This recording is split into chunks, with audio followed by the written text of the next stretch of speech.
नमस्कार। सामुद्रिक विज्ञान के इस अंक में एक बार पुनः आपका स्वागत है। दोस्तों, मैं हूँ भास्करानंद डोभाल और आप देख रहे हैं हस्तरेखा का ये अंक अपने ही पसंदीदा यूट्यूब के चैनल गो ब्लॉग्स में। एक सुंदर सी मेल हथेली, आप पुरुष जातक है और आपकी रियल हथेली मेरे सामने विवेचना के लिए आ रखी है। एक चीज़ हथेली में मैं बता रहा हूँ, सबसे पहले ये बहुत बड़ा चिन्ह है और बहुत जो भाग्यशाली व्यक्ति होते हैं, जो काल पुरुष की जो हथेली होती है और उसका जो कुंडली में सबसे उच्च ग्रह होता है, उसके अनुरूप ये चिन्ह जीवन में बहुत बड़ी चीज देती है। ये आप देखेंगे, आपकी जो ये इंडेक्स फिंगर है, इसके नीचे वाला जो ये भाग है, इसको जुपिटर का माउंट कहते हैं और हमारी हथेली में बैठने वाले ये प्रथम आचार्य ग्रह हैं। इनको देवताओं का गुरु बृहस्पति कहते हैं। ये देवताओं के भी गुरु हैं, ये ब्राह्मणों के भी गुरु हैं और ये ऋषियों के भी गुरु हैं। ठीक है ना। और प्रथम आचार्य ग्रह है और आकाश तत्व जो है उसके ये मालिक है। जो चार तत्व हैं, इन्हीं के अंडर में वो रहते हैं। यहाँ पे आप देखेंगे तो इस प्रकार से एक शानदार जो है एक वर्ग का चिन्ह बन रहा है, जिसको हम चतुष्कोण कहते हैं। और यहाँ पे आप देखेंगे तो एक एम की आकृति बन रही है। ये डबल चिन्ह बहुत अच्छे हैं। एम की आकृति का एक एक्चुअल मतलब है कि आप के ऊपर साक्षात भगवान शंकर की और माँ पार्वती की कृपा है।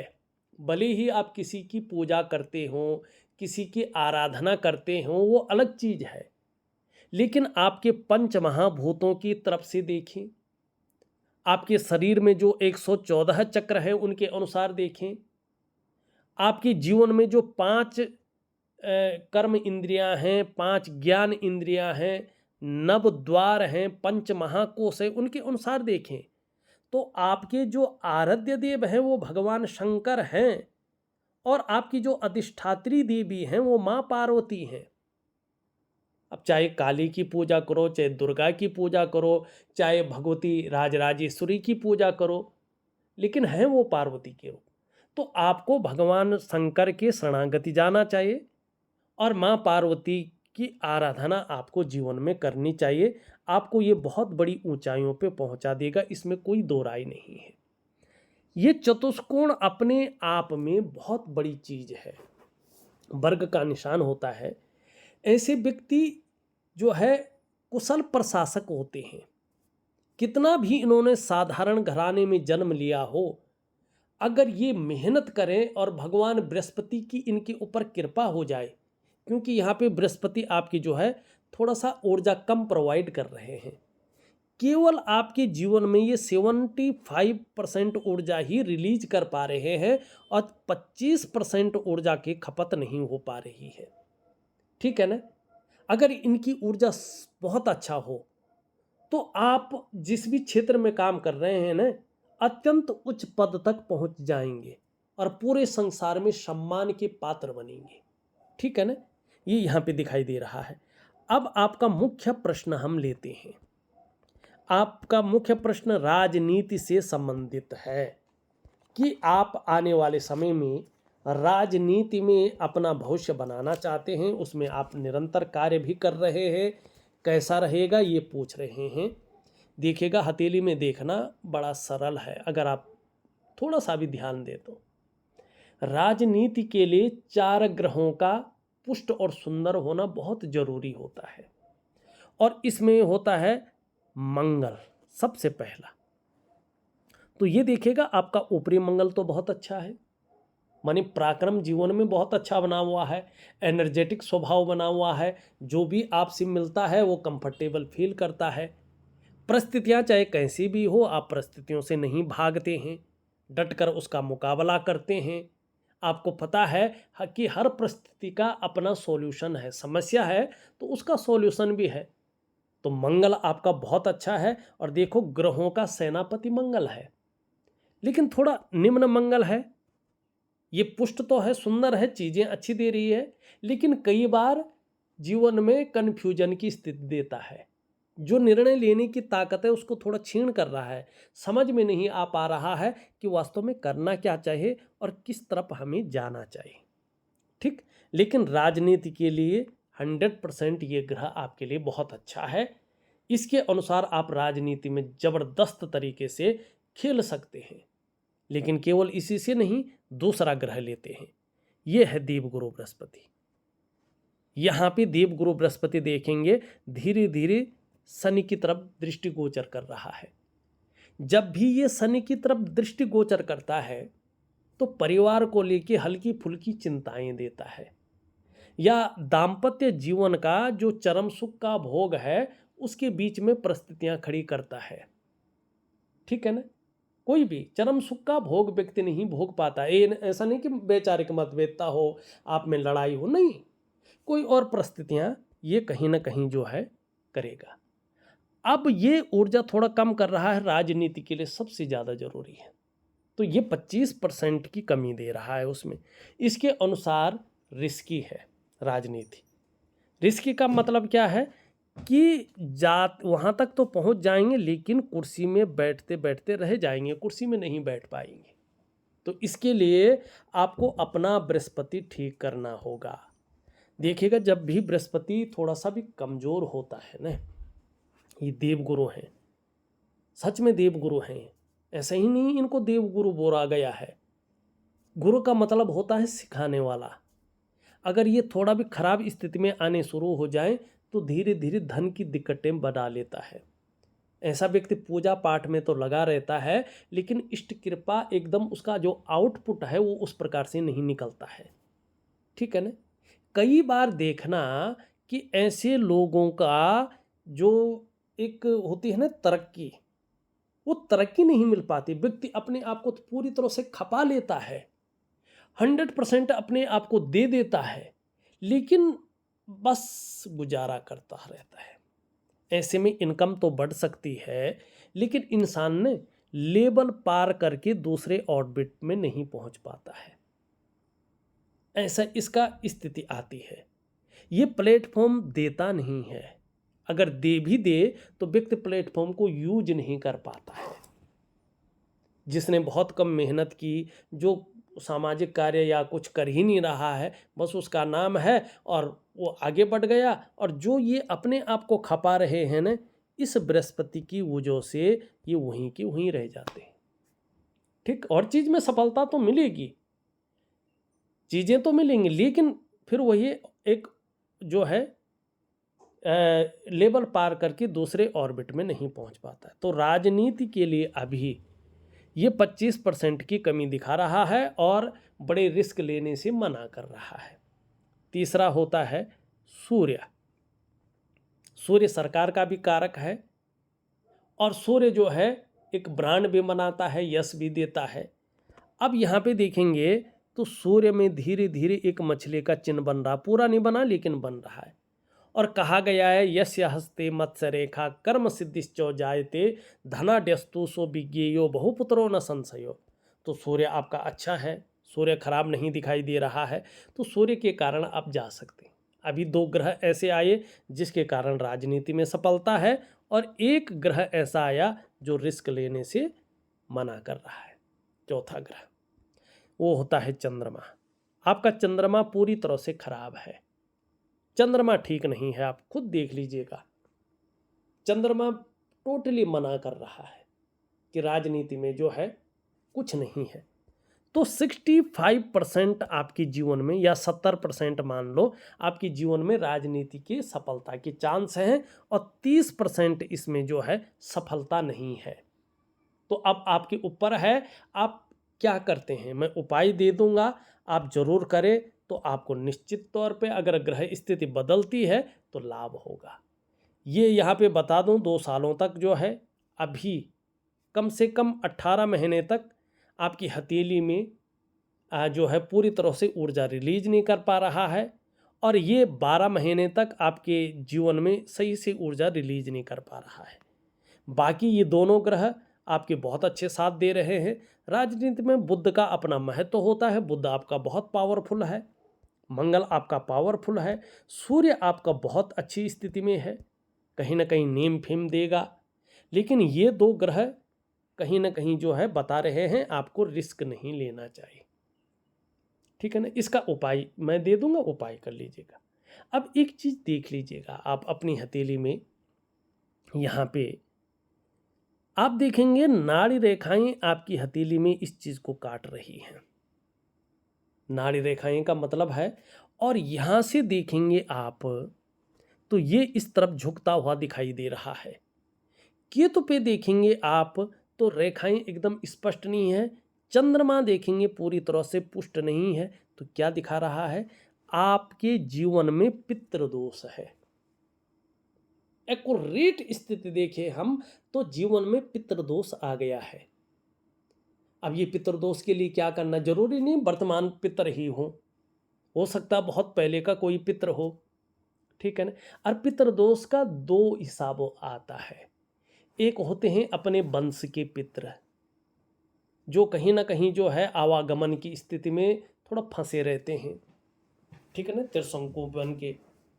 और एक होते जो वंश के पितर होते हैं, हो सकता है उनकी गति कहीं ना कहीं परिस्थिति उस प्रकार से न हो पाई हो, या किसी बीमारी से वो चले गए हो, या परिस्थिति कुछ भी रही हो।